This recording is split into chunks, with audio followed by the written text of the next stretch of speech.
Morris garages അഥവാ M G ഇന്ത്യയിൽ ആദ്യമായിട്ട് അഡാസ് കൊണ്ടുവന്നു. എനിക്ക് തോന്നുന്നു അങ്ങനെയാണ്. ഓക്കെ, അവരുടെ ഒരു പുതിയ വണ്ടി വരുന്നു എന്ന് പറയുമ്പോൾ അതിൽ അഡാസ് ലെവൽ 2 ഉണ്ടാവും. ഓക്കെ, അഡാസ് ലെവൽ 2 മാത്രമല്ല, ഒരുപാട് സവിശേഷതയുള്ള വണ്ടിയാണിത്. ഇതാണ് എം ജി മജസ്റ്റർ. ഞാനേ ആദ്യം വണ്ടി ഓടിച്ചപ്പോഴേ ആ സമയത്ത് ഞാൻ പറഞ്ഞപ്പോൾ ഇടയ്ക്ക് ഞാൻ പറഞ്ഞു മെഗാസ്റ്റാർ ആണ്. ഓക്കെ, എം ജിയെ സംബന്ധിച്ച് അവരുടെ മെഗാസ്റ്റാർ ആണിത്, വലുപ്പത്തിലും അല്ലെങ്കിൽ ഇതിൻ്റെ പെർഫോമൻസിലും ഒക്കെ എന്ന് തോന്നുന്നു. എം ജിക്ക് ഇന്ത്യയിൽ കുറേ വണ്ടികളുണ്ട്. ഹെക്ടറായിട്ട് വന്നു, പിന്നീട് ഇലക്ട്രിക്കലി അവർ കടന്നു കയറി. അപ്പോൾ ഒരുപാട് വണ്ടികളുണ്ട്. ഇപ്പോൾ ഏറ്റവും കൂടുതൽ വിൽക്കുന്ന ഇലക്ട്രിക് വണ്ടി എന്ന് പറയുന്നത് വിൻസറാണ്. ഓക്കെ, അവർക്കൊരു എസ് യു വി ഉണ്ടായിരുന്നു, ഫോർച്യൂണറിനൊക്കെ മുട്ടി നിൽക്കാൻ വേണ്ടി അവർക്ക് എസ് യു വി എന്ന് പറയുന്നത്. അത് ഗ്ലോസ്റ്റർ ആയിരുന്നു. പക്ഷേ ഗ്ലോസ്റ്ററിന് കുറച്ച് പരിമിതികളുണ്ടായിരുന്നു, കുറച്ച് പോരായ്മ ഉണ്ടായിരുന്നു. എന്നാൽ ആ പോരായ്മകളൊക്കെ മാറ്റിയിട്ട് അവർ ഗ്ലോസ്റ്ററിൻ്റെ ഫേസ് ലിഫ്റ്റ് നിലയ്ക്ക്, ഓക്കെ അവർ പറയുന്നത് ഗ്ലോസ്റ്റർ വിൽക്കുന്നതാണ് കൂടെ, പക്ഷെ എന്നാലും ഗ്ലോസ്റ്ററിൻ്റെ ഫേസ് ലിഫ്റ്റ് നിലയ്ക്ക് ഒരു പുതിയ വണ്ടി ഇറക്കേണ്ടതുണ്ട്. അതിൻ്റെ പേര് മജസ്റ്റർ എന്നാണ്. ആ മജസ്റ്റർ നമ്മൾ പോയി കണ്ടു, അതിൻ്റെ ഒരു വാക്കൗണ്ട് എടുത്തു, അതിൽ ഓഫ് റോഡ് ഇവൻറ്റിൽ പങ്കെടുത്തു, വണ്ടിയുടെ സൈഡിലിരുന്നു, അവർ ഓടിച്ചു, നമ്മൾ വണ്ടിക്കകത്തിരുന്ന് എക്സ്പീരിയൻസ് ചെയ്തു. ഓക്കെ, ആ വണ്ടി അത്യാവശ്യം ക്യാപ്പബിൾ ആണെന്ന് തോന്നി. എന്തായാലും ഇന്ന് കൊച്ചിയിൽ നമ്മുടെ കൂടെ മജസ്റ്റർ ഉണ്ട്. ഇതാണ് എം ജിയുടെ മജസ്റ്റർ. എന്തായാലും 205 bhp പവറും 278 Nm ടോർക്കുള്ള ഈ 2 ലിറ്റർ ഡീസൽ എഞ്ചിൻ്റെ കൂടെ ZF8 എന്ന ഗിയർ ബോക്സ് ആണ്. ZF-ൻ്റെ ഗിയർ ബോക്സിൻ്റെ ഏറ്റവും ബെസ്റ്റ് ട്യൂണിംഗ് എന്ന് പറയുന്നത് BMW ആണെന്ന് പറഞ്ഞു, ഏറ്റവും വേസ്റ്റ് എന്ന് പറയുന്നത് ഗ്ലോസ്റ്റർ എന്ന് ഞാൻ പറഞ്ഞു. പക്ഷേ മജസ്റ്ററിലേക്ക് വന്നപ്പോൾ ഗിയർ ബോക്സിൻ്റെ പെർഫോമൻസ് കൂടി, ഗിയർ ബോക്സിൻ്റെ ട്യൂണിങ് നന്നായി, ഇതിപ്പോൾ ഓടിക്കാൻ രസമുണ്ട്. അതായത് ഇപ്പോൾ നമുക്ക് കാല് കൊടുത്ത് ഓടിക്കുമ്പോൾ ഷിഫ്റ്റിംഗ് പോയിന്റും കാര്യങ്ങളൊക്കെ നമുക്ക് ഒരു പ്രോപ്പർ ഓട്ടോമാറ്റിക് ഓടിക്കുന്ന ഫീൽഡിലേക്ക് എത്തിയെന്നാണ് ലളിതമായിട്ട് പറയാൻ പറ്റുക. മറ്റത് കുറച്ച് ലാഗി ആയിരുന്നു, ഒരിത്തിരി ലഥാർജറ്റിക്, അതാണ് ആ വാക്ക്, അങ്ങനെയായിരുന്നു. അതൊക്കെ മാറിയിട്ടുണ്ട്, ഒരിത്തിരി കൂടി റെസ്പോൺസീവായി, ഒരിത്തിരി കൂടി കാല് കൊടുത്താൽ കയറുന്ന ലെവലായിട്ടുണ്ട്. പിന്നെ മോഡുകളുണ്ട്. അപ്പോൾ മോഡ് മാറ്റുമ്പോൾ ഞാനിപ്പോൾ സ്പോർട്ട് മോഡിലാണ് എഞ്ചിനും സ്റ്റിയറിങ്ങും എല്ലാം വെച്ചേക്കുന്നത്. അപ്പോൾ കാല് കൊടുത്താൽ തന്നെ കയറി പൂഞ്ചും കേട്ടോ. പാഡ് ഷിഫ്റ്റർ കൊടുത്തിട്ടുണ്ട്. ഓക്കെ, 8 ഗിയർ ഉള്ള ഗിയർ ബോക്സിന് പാഡ് ഷിഫ്റ്റർ എന്ന് പറയുന്നത് ആവശ്യമാണ്. ആ പാഡ് ഷിഫ്റ്ററിലൊരു കാര്യം ഞാൻ കണ്ടത്, മാനുവൽ മോഡിലേക്ക് ആക്കിയാൽ തിരിച്ച്, അതായത് ഓട്ടോമാറ്റിക് മോഡിലേക്ക് നമ്മൾ മാനുവലി ആക്കണം, അല്ലെങ്കിൽ റെഡ് ലൈൻ കിടന്നിട്ട് റെഡ് ചെയ്ത് കിടന്ന് കരയുള്ളൂ. ഡീസലായതുകൊണ്ട് പെട്ടെന്ന് തന്നെ റെഡ് ലൈൻ എത്തും, 4200 റെഡ് ലൈൻ എത്തുമല്ലോ, അങ്ങനെ കിടന്ന് കറങ്ങുള്ളൂ, അല്ലെങ്കിൽ കിടന്ന് കരയുള്ളൂ. ഓക്കെ, എന്തായാലും ഇത് ഓടിക്കാൻ നല്ല രസമുണ്ട് എന്നുള്ളതാണ്. രസം എന്ന് പറഞ്ഞാൽ കൂടുതൽ ഇത് ലാളിത്യമുള്ളൊരു വലിയ വണ്ടിയാണ്. കണ്ട ഒരു മാമത്താണ്, ഒടുക്കത്തെ വലിപ്പം എന്നൊക്കെ പറഞ്ഞാൽ വൻ വലിപ്പം. പക്ഷേ ഇതിനകത്ത് കയറി ഓടിക്കുമ്പോൾ ഒരു ചെറിയ വണ്ടി ഓടിക്കുന്ന അത്ര ഫീലേ ഉള്ളൂ എന്നുള്ളതാണ്. അങ്ങനെ പറയുമ്പോൾ നമുക്ക് ഓഫ് റോഡിലേക്ക് പോകണം. Okay, front rear central differential ലോക്കുള്ള വണ്ടിയാണിത്. ഇപ്പോൾ ഓൾ വീൽ ഡ്രൈവ് ആയിട്ടും 4 വീൽ ഡ്രൈവ് ആയിട്ടും വർക്ക് ചെയ്യാനായിട്ട് സെൻട്രൽ ഡിഫ് വേണം. അപ്പോൾ സെൻട്രൽ ഡിഫിൻ്റെ കൂടെ സെൻട്രൽ ഡിഫ് ലോക്കും കൂടി കൊടുത്തിട്ടുണ്ട്. അങ്ങനെ 3 ലോക്കുകളും കൂടിയിട്ട് CCO കൂടിയിട്ട്, അതായത് ക്രോൾ കൺട്രോളും കൂടിയിട്ട് ഈ വണ്ടി ഉണ്ടല്ലോ, ഒരു സാധാരണ നൂബിക്ക്, അതിൽ പക്ഷേ പറഞ്ഞാൽ ഒരു നൂബിക്ക് ഓഫ് റോഡ് ചെയ്യാൻ വരെ ഒരു ബുദ്ധിമുട്ടുമില്ല. വളരെ സിമ്പിളായിട്ട് ഒരു സാധാരണ റോഡ് കൂടെ ഓടിക്കുന്ന പോലെ ഓഫ് റോഡിൽ ഓടിക്കാൻ പറ്റിയ വണ്ടി എന്നാണ് ഈ വണ്ടിയെ മജസ്റ്ററിനെ പറയാൻ പറ്റുക. അതാണ് ഇതിൻ്റെ ഹൈലൈറ്റ്. ഡ്രൈവിംഗ് പഠിച്ച ആൾക്ക് സിമ്പിളായിട്ട് ഓഫ് റോഡ് ചെയ്യണോ, മജസ്റ്റർ മേടിച്ചോ എന്ന് പറയില്ലേ, അതാണ് കാര്യം. ഓക്കെ, അപ്പോൾ ഇത് ഹൈലി കേപ്പബിൾ ആണ്. അതായത് എനിക്ക് തോന്നുന്നു അത്യാവശ്യം എല്ലാ ഒബ്സ്റ്റക്കിളിലൂടെ ഓടിക്കാൻ പറ്റിയ വണ്ടിയാണ്. അതിൻ്റെ ഒരു കാര്യം നമുക്ക് പല വണ്ടികളും നമ്മൾ കാണാറുണ്ട്. പക്ഷേ ഇതിൽ ലാളിത്യമാണ് മുഖമുദ്ര. നമുക്ക് വലിയ പണിയില്ല, ഏറ്റവും എളുപ്പത്തിൽ ഓഫ് റോഡിൽ കൊണ്ടു നടക്കാവുന്ന ഒരു വണ്ടി എന്നാണ് ഞാൻ പറയാം.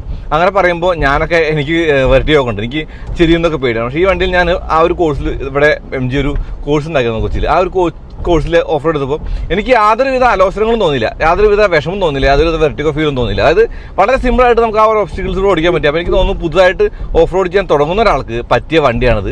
ഇപ്പോൾ ഫോർച്യൂണർ വാങ്ങാൻ നിൽക്കുകയാണ്, ഫോർച്യൂണർ റൈഡ് കുറച്ച് മോശമാണെന്ന് തോന്നുമ്പോൾ നിങ്ങൾക്ക് വേറൊരു വണ്ടി ഇല്ല എന്നുള്ളൊരു ഫീൽ വരില്ലേ, ആ ഒരു ഫീലിന് വേണമെന്നില്ല എനിക്ക് തോന്നുന്നുണ്ട്. കാരണം ഈ ഒരു വണ്ടി അത്യാവശ്യം നല്ല റൈഡ് ക്വാളിറ്റി ഉണ്ട്. ഈ റൈഡ് ക്വാളിറ്റി കൊണ്ട് 19 ഇഞ്ച് വീലാണ്. അതായത് ചാട്ടം അറിയുന്നില്ല എന്നല്ല ഞാൻ പറയുന്നത്, നമുക്ക് ബോഡി ഓൺ ഫ്രെയിമിൻ്റെതായിട്ടുള്ള ചാട്ടങ്ങളൊക്കെ ഉണ്ട്. പക്ഷേ ഇത് if you compare with Fortuner, ഇത് നല്ല റൈഡ് ക്വാളിറ്റി വണ്ടിയാണ്.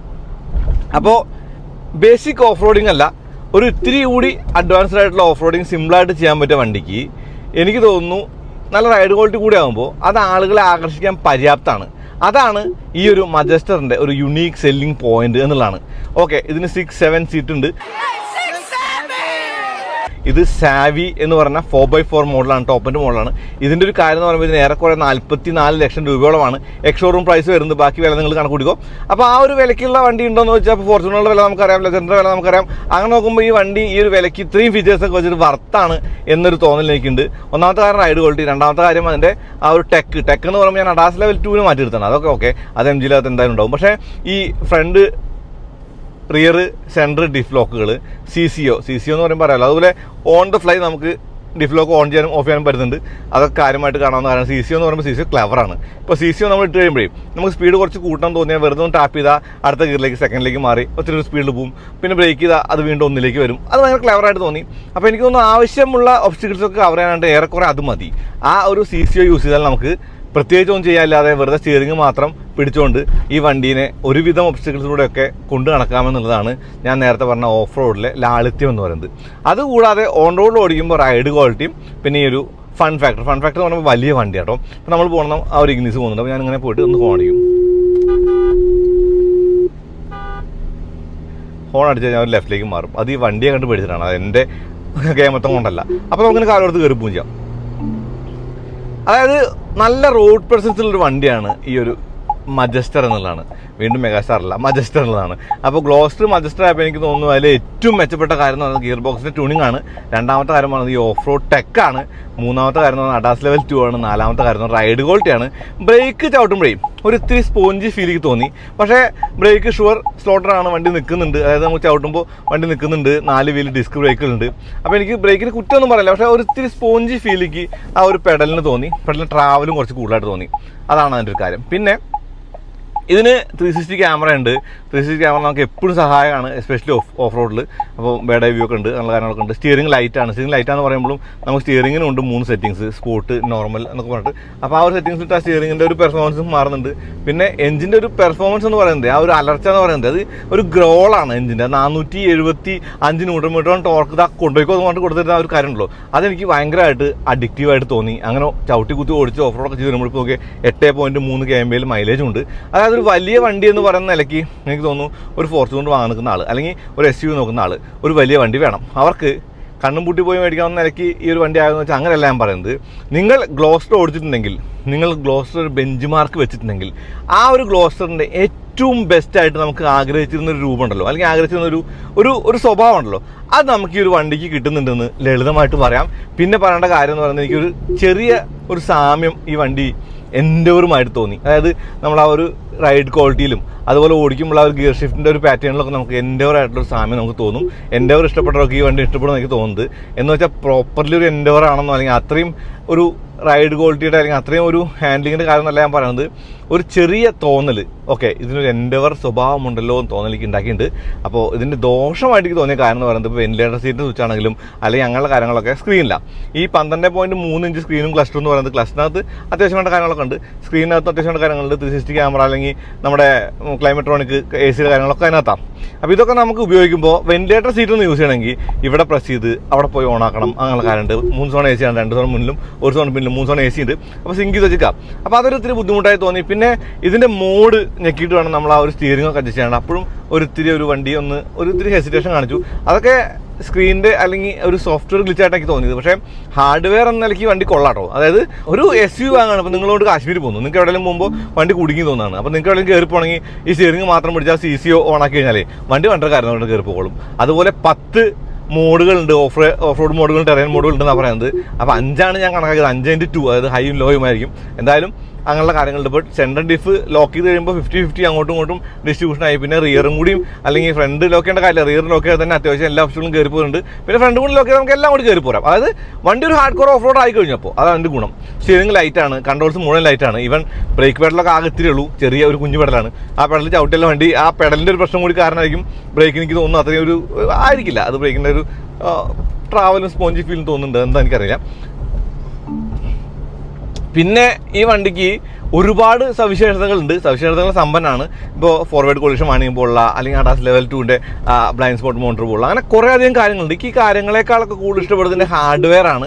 അതായത് ടർബോ ലാഗൊന്നും ഫീൽ ചെയ്യുന്നില്ല. അതുപോലെ ഗിയർ ബോക്സിന് വലിയ ഹെസിറ്റേഷൻ ഇല്ല. നിങ്ങൾ ആലോചിച്ച് നോക്കണം, ഗ്ലോസ്റ്റർ ഓടിച്ചിട്ടാണ് അത് ഓടിക്കുന്നത്. ഞാൻ പറഞ്ഞ വൃത്തിയായിട്ട് മനസ്സിലാവും. ഈവൻ ഈ ഒരു ZF8 ഒന്നുകൂടി ഫൈൻ ട്യൂൺ ചെയ്ത് വൃത്തിയാക്കിയപ്പോൾ വണ്ടി ഓടിക്കാൻ നല്ല രസമായി എന്നാണ് പറയാനുള്ളത്. നമ്മൾ റൈഡ് ക്വാളിറ്റിയുടെ കാര്യം പറയുന്ന കൂടുതൽ പറയണം, ഡ്രൈവബിലിറ്റിയെ കുറിച്ച് പറയുമ്പോൾ ആ ഡ്രൈവബിലിറ്റിയുടെ കാര്യം പറയുമ്പോൾ ഇത് പറയണം. അതായത് ഏതൊരാൾക്കും, ഇപ്പോൾ ലേഡീസ് ആവട്ടെ, ആദ്യമായിട്ട് ഓടിക്കുന്ന ആളാവട്ടെ, പുതിയതായിട്ട് ഓടിക്കുന്ന ആളാവട്ടെ, ഓടിക്കുന്ന ആളും ആദ്യമായിട്ട് ഓടിക്കുന്ന ഒന്നാണല്ലോ അല്ലേ, ആരോ ആവട്ടെ, ആർക്കാണെങ്കിലും വളരെ എളുപ്പത്തിൽ ഓടിച്ചുകൊണ്ട് നടക്കാവുന്ന ഒരു പെരുത്ത വണ്ടി അതാണ് ഈ ഒരു മജസ്റ്റർ എന്നുള്ളതാണ്. ഇതൊരു മജസ്റ്റി തന്നെയാണ് വലിപ്പത്തിൽ, പക്ഷേ ഓടിക്കാൻ ഇതൊരു കുഞ്ഞു കാറ് പോലെ ഉള്ളൂ. ഞാനേ ഓൾട്ടോ പോലെ ഉണ്ട് പറയാത്ത വേറെ ഒന്നല്ല, ട്രോൾ വരുത്താൻ വയ്യായിട്ടാണ്. അപ്പോൾ MG മജസ്റ്റർ എന്ന് പറയുന്നത് ബെറ്റർ ഗ്ലോസ്റ്റർ ആണ്. ഫാർ ബെറ്റർ ഗ്ലോസ്റ്റർ ആണ് എന്നാണ് പറയാനുള്ളത്.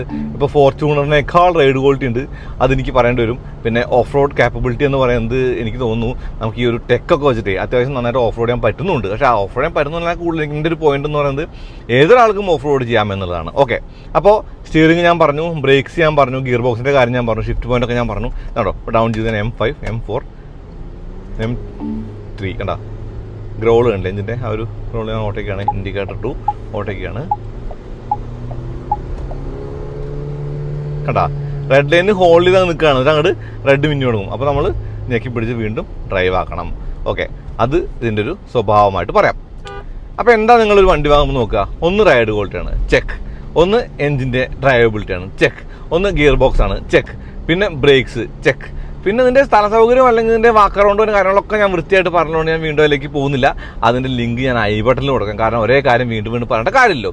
അപ്പോൾ ഇത് ഓടിക്കാൻ എങ്ങനെയെന്ന് ഒറ്റ വാക്കിൽ പറഞ്ഞാൽ ഇത് ഓടിക്കാൻ കൊള്ളാം, എനിക്ക് വണ്ടി ഇഷ്ടപ്പെട്ടു എന്നാണ് പറയാനുള്ളത്.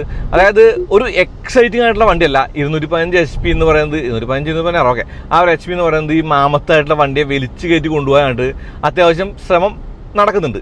Okay, twin turbo helps a lot. പക്ഷെ എന്നാലും ആ ഒരു ശ്രമം നമുക്കറിയാം. വണ്ടി സ്ട്രഗിൾ ചെയ്യുന്നില്ല, പക്ഷെ വണ്ടി കുറച്ചൊരു എന്താ പറയുക, ഒരു ഇത്തിരി ഹെസിറ്റേഷൻ നമ്മൾ ചവിട്ടുമ്പോൾ കയറി പോകാനായിട്ട് കാണും. അത് വെയിറ്റിൻ്റെയാണ് അതൊക്കെ. അപ്പോൾ വലിയ എക്സൈറ്റിംഗ് ആയിട്ട് കാണണ്ട, വലിയ ഒരു ഒരു ഒരു ഫാസ്റ്റ് ആയിട്ടുള്ള വണ്ടിയായിട്ടല്ല ഞാൻ പറയുന്നത്. പക്ഷേ 200 bhp മുകളിൽ പവർ, പിന്നെ ഓടിക്കാൻ നല്ല റൈഡ് ക്വാളിറ്റി, അത്യാവശ്യം off road capabilities, 19 inch wheel പോലുള്ള കാര്യങ്ങൾ, അങ്ങനെ എല്ലാം കൂടി നോക്കുമ്പോൾ ഒരു ഓവറോൾ പാക്കേജ് എന്ന നിലയ്ക്ക് ഈ വണ്ടി കൊള്ളാം എന്നുള്ളതാണ്. ഫാർ ബെറ്റർ ദാൻ ഗ്ലോസ്റ്റർ ഞാൻ പറഞ്ഞില്ല, ഞാൻ വെറുതെ പറഞ്ഞല്ല. എന്തായാലും ഗ്ലോസ്റ്ററിനേക്കാളും ബെറ്ററാണ് മജസ്റ്റർ, നല്ല ബെറ്ററാണ്, നല്ല വ്യത്യാസമുണ്ട്. അത് തന്നെ ഈ വണ്ടിയുടെ ഗുണം എന്ന് പറയുന്നത്. അപ്പോൾ 44 ലക്ഷം രൂപ എക്സ്ട്രോൺ പ്രൈസ് സാവി മോഡൽ മേടിച്ചാൽ അത്യാവശ്യം എല്ലാം കിട്ടും. ഓക്കെ, നിങ്ങൾക്ക് M2 വരെ കിട്ടും കേട്ടോ. M2ൻ്റെ ഫേസ് ആണ് കേട്ടോ, BMW M2 ഇല്ല കേട്ടോ. ഓക്കെ, അപ്പോൾ മജസ്റ്റർ ഓടിച്ചിട്ട് വന്നേക്കാം. മജസ്റ്റർ ഓടിച്ച് വന്നു എന്ന് പറയുമ്പോഴേ ആ ഒരു ഓഫ് റോഡിൻ്റെ എക്സ്പീരിയൻസ് ഒക്കെ കിട്ടി. വണ്ടി കൊള്ളാം, അത്യാവശ്യം വലിയ കുഴപ്പമില്ല തോന്നി. പിന്നെ ഇതിന് അഡാസ് ഉപയോഗിക്കുമ്പോൾ, for example adaptive cruise control ഉപയോഗിക്കുമ്പോൾ എയർ ബസ്സിൽ പറയില്ല, അതുപോലെ ബോയിങ്ങിൽ ക്ലിങ് പറയില്ല, അതുപോലെ ഒരു ഓട്ടോ പൈലറ്റ് ഓഫ് ചെയ്യുന്ന സൗണ്ടൊക്കെ ഉണ്ട്, കൊള്ളാം, രസമുണ്ട് കേൾക്കാനായിട്ട്. പിന്നെ അഡാസ് ലെവൽ 2 ആണല്ലോ ഉപയോഗിച്ചപ്പോൾ ഗ്ലോസ്റ്ററിൽ ബ്രേക്ക് ചെയ്യുമ്പോൾ നമുക്ക് ശരിക്കും അറിയാമായിരുന്നു, ബ്രേക്കിന് പിടിക്കുന്ന ഒരു സൗണ്ട് അതൊന്നും ഇതിലില്ല, അത് ക്ലീൻ ആയിട്ടുണ്ട്. പിന്നെ നോർമൽ മോഡ്, സ്പോർട്ട് മോഡ് എഞ്ചിൻ്റെ, അതിൽ നോർമൽ മോഡ് ഓടിക്കാനാണ് രസം. ഒരു 10.5 മൈലേജ് സിറ്റിയിൽ കാണിച്ചു, സിറ്റിയില്ല ഹൈവേയിൽ കാണിച്ചു, സിറ്റിയിൽ കയറിയിട്ടൊന്നും കാണിച്ചില്ല, 6-7 കാണിച്ചില്ല. ഓക്കെ, എന്തായാലും ഓടിക്കാൻ രസമുണ്ട്, നല്ല സുഖമായിട്ട് ഓടിക്കാൻ പറ്റും. റൈഡ് ക്വാളിറ്റി ഒരു ഇത്തിരി സ്റ്റിഫർ സൈഡാണ്, പക്ഷേ എന്നാലും ഒരു സുഖമായിട്ട് ഓടിക്കാൻ പറ്റും. ഫോർച്യൂണറായിട്ട് കമ്പയർ ചെയ്യുമ്പോൾ ഏറ്റവും നല്ല ഒരു റൈഡാണെന്ന് പറയാം. എൻ്റെവറായിട്ട് കമ്പയർ ചെയ്യുമ്പോൾ അത്രയ്ക്കും ഇല്ല എന്നും പറയാം. എന്നാലും ഇൻ ബിറ്റ്വീൻ നിൽക്കുന്ന ഒരു നല്ല റൈഡ് ക്വാളിറ്റി ഉണ്ട്. ഓക്കെ, അപ്പോൾ ഒരു SUV നോക്കുകയാണെങ്കിലേ വാങ്ങാൻ പറ്റിയ വണ്ടിയായിട്ട് എനിക്ക് തോന്നുന്നു ഈ ഒരു വണ്ടിയെ കാണാം. ഇത് കൊള്ളാവുന്നൊരു വണ്ടിയാണ്. ഓക്കെ, അപ്പോൾ അത്രേ ഉള്ളൂ. ശരി.